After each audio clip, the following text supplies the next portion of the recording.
Hello friends, welcome to the Plant Science Forum. Now today's topic of discussion is TCA or citric acid or Krebs or C6 cycle.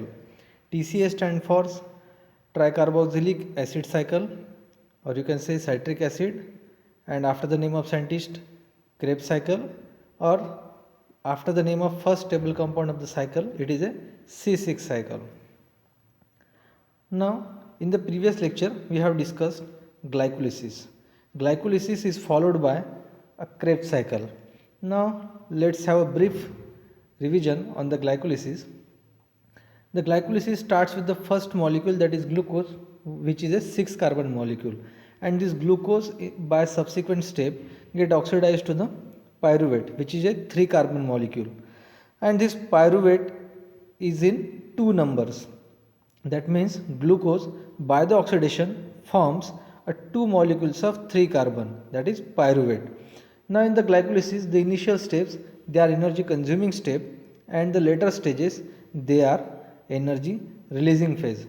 So in brief, the net energy gain of glycolysis is 8 ATP. Now, as everybody knows that respiration is a complex process. That means it consists of several steps. So, if you look at the respiration, all the steps which are involved, all the cycles which are involved in the respiration, they do not occur at a single location, whereas they occur at a different location. Now, look in this image.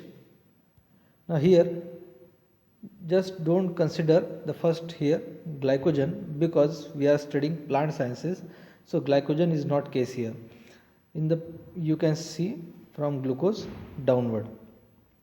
Now in the respiration it consists of three cycles. One is glycolysis, other is citric acid cycle, and the third one is oxidative phosphorylation.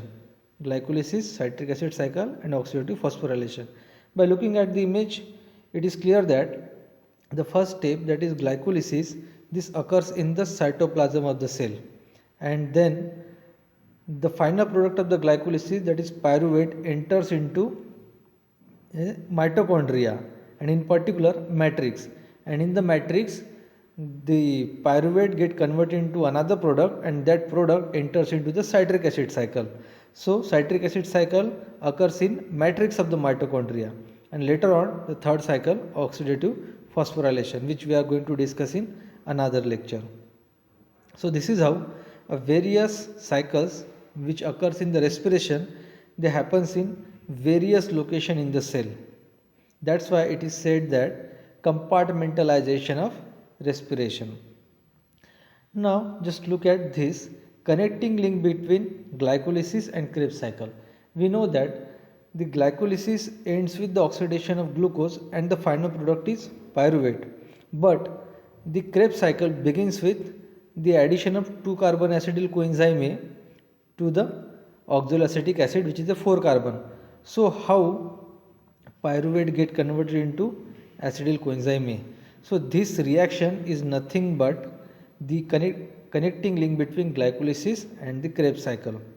Now after the glycolysis, there is a formation of two molecules of pyruvate, and each these molecule get oxidized and decarboxylated to form acetyl coenzyme A.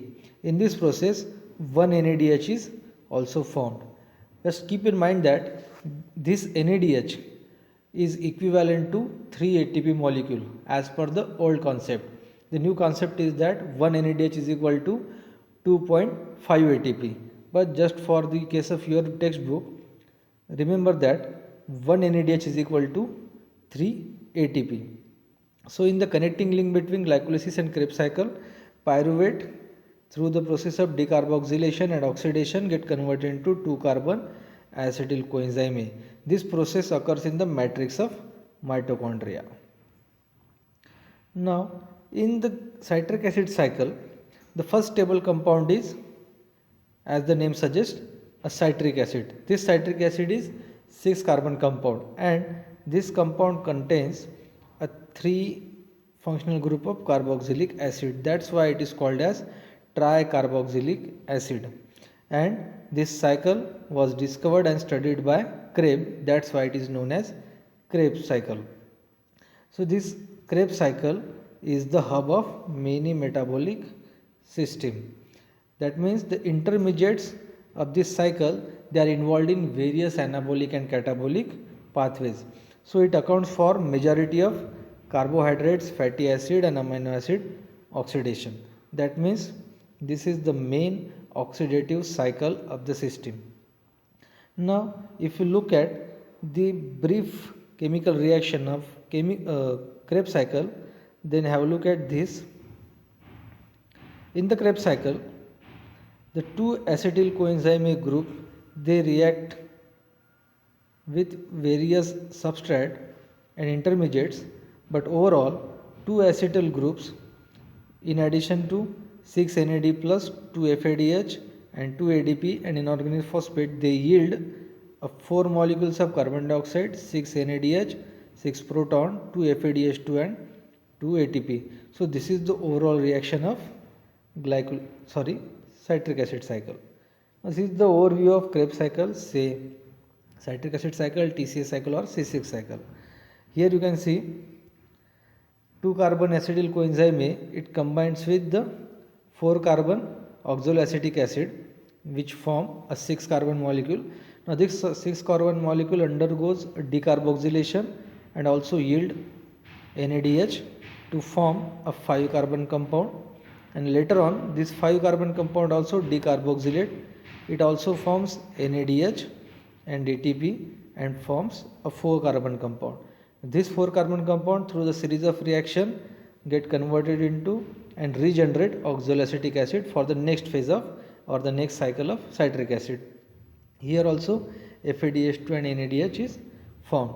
This is how in general a Krebs cycle occurs, where a 4 carbon compound combines with 2 carbon compound to form first stable 6 carbon compound, and later on through the process of decarboxylation it forms 5 carbon compound and 4 carbon compound, and again a 4 carbon compound is regenerated.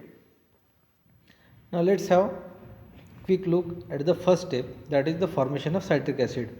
Now as we have discussed in earlier slides, 2 carbon compound combine with 4 carbon compound, acetyl coenzyme A combines with oxaloacetate in presence of enzyme citrate synthase to form a 6 carbon compound citrate.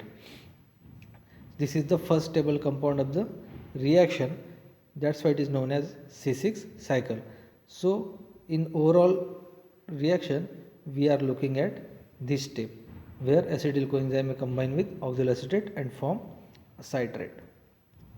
In the next step, the citric acid, under the influence of enzyme aconitase, it releases a water molecule and forms cis-aconitic acid. Then again the influence of enzyme aconitase, by addition of water molecule it form isocitric acid. For this we are looking at here. Again the enzyme is same, aconitase and aconitase, but in the first phase water molecule is removed and in the another step water molecule is added to form isocitric acid from the citric acid. Now next step, that is oxidation of isocitric acid. We are still here because these are the intermediate step after the formation of citric acid till the formation of alpha glutarate, that's why they are not shown in this overall diagram. Now isocitric acid, it forms oxalosuccinic acid, and in this step NAD plus is get converted into NADH2. As we have said earlier that NADH is equivalent to 3 ATP molecules, and this is the process of oxidation. Now next phase is decarboxylation. In the decarboxylation oxalosuccinic acid get converted into alpha ketoglutaric acid in the presence of enzyme oxaloacetic decarboxylase. As the name suggests, it is decarboxyling, that's why this CO2 molecule is removed from the product. Here you can see a removal of CO2.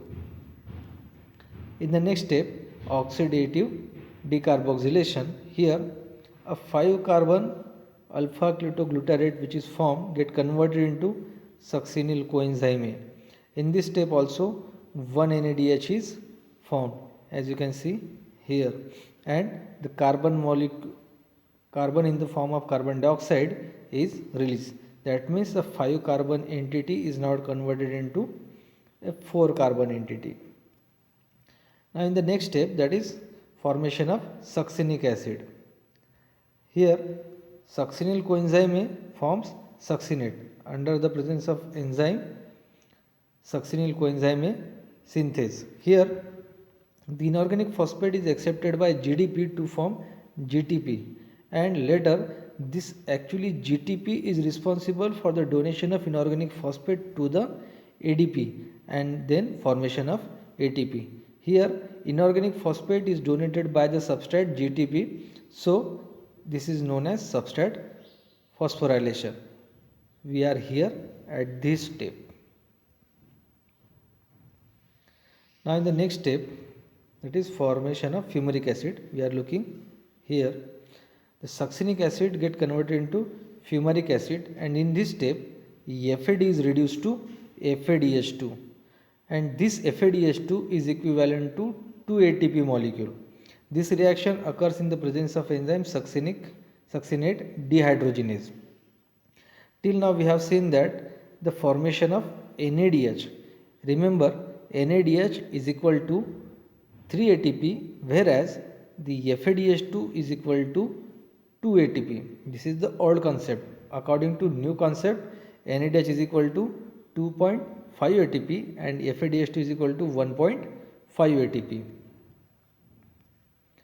In the next step, formation of malic acid. The fumaric acid accepts the water molecule and get converted into malic acid under the influence of enzyme fumarase. For this we are looking at here. In the next step, oxidation of malic acid. In the presence of enzyme malate dehydrogenase, malate is converted into oxaloacetate, and again there is a formation of NADH2. Now this oxaloacetate is the actual precursor molecule for the beginning of TCA cycle. That means the precursor molecule is regenerated through the series of various steps, where a 6 carbon first stable compound first by decarboxylation get converted into 5 carbon compound and later to 4 carbon compound, and then by series of rearrangement it regenerates a first molecule, that is receptor oxaloacetate. Now look at the net ATP production of TCA cycle.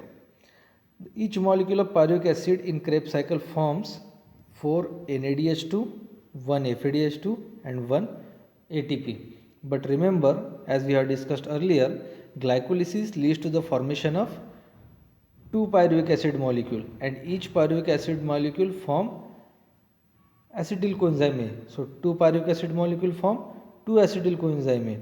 Each acetyl coenzyme is responsible for a complete TCA cycle or Krebs cycle. So 2 molecule of acetyl coenzyme A will undergo a 2 citric acid or Krebs cycle. So that means the formation of NADH2, FADH2 and ATP will be double. Now let's have a brief look at ATP account. During the oxidative decarboxylation. Oxidative decarboxylation means the interlinking step between glycolysis and the Krebs cycle, when pyruvate is converted into acetyl coenzyme A. At this step there is a formation of 1 NADH. So 1 NADH is equal to 3 ATP, and as there is a 2 molecule, so 2 NADH is equal to 6 ATP. Now in the Krebs cycle, at step number 5, 6, 7, 8, 5, 3, 5, 6, 7 and 9, you can see here NADH, NADH, FADH2, NAD and ATP. So during each this step, just calculate the equivalence of NADH and FADH2 in relation to ATP, and by this calculation you can see here total ATP gain is 24 ATP in the Krebs cycle.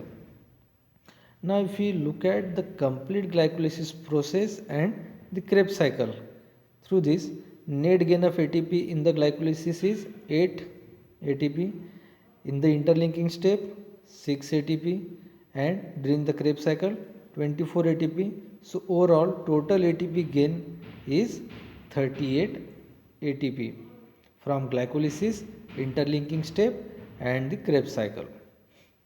Now these are the significance of citric acid cycle. Here pyruvic acid is completely oxidized to carbon dioxide and water molecule. There is a net production of 24 ATP molecule, and the intermediates of this Krebs cycle, they are used in various cellular processes, catabolic as well as anabolic, and the first molecule, that is oxaloacetic acid, is regenerated to continue the process of citric acid cycle. Again, this is the overall view of Krebs cycle or citric acid cycle or C6 cycle or TCA cycle.